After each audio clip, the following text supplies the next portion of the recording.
जमीन क्षारपण मुक्तीसाठी सच्छिद्र निचरा प्रणाली अत्यावश्यक. उद्यान पंडित गणपतराव पाटील. कोथळीत 100 एकर क्षेत्र क्षारपणमुक्त करण्याच्या कामाला प्रारंभ. जमीन क्षारपणमुक्तीचे काम दीर्घकाळ टिकवायचे असेल तर एक खंबीर संस्था स्थापन करणे अत्यंत गरजेचे आहे.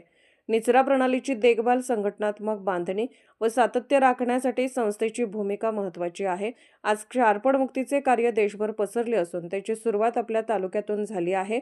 जमीन क्षारपणमुक्त करून पुढच्या पिढीला सुपीक जमीन देण्यासाठी सच्छिद्र निचरा प्रणाली अत्यावश्यक आहे, असे मत श्री दत्त साखर कारखान्याचे प्रमुख उद्यान पंडित गणपतराव पाटील यांनी केले.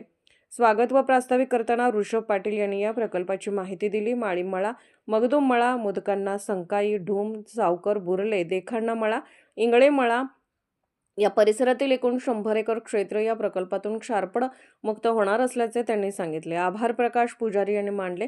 कार्यक्रमात श्री दत्त साखर कारखान्याचे मुख्य शेती अधिकारी श्रीशैल हेगन्ना, ऊस विकास अधिकारी AS पाटील, इंजिनियर कीर्तिवर्धन मर्जे, संजय पाटील कोथळीकर, ज्येष्ठ नेते धनगोंडा पाटील, स्वाभिमानी शेतकरी संघटनेचे रामचंद्र शिंदे, महाविकास आघाडीच्या उमेदवार ज्योती कांबळे व संदीप कांबळे, दादासो चुडाप्पा, भीमगोंडा बोरगावे, गौतम पाटील, अशोक पुजारी, राजू विभूते यांच्यासह मान्यवर शेतकरी मोठ्या संख्येने उपस्थित होते.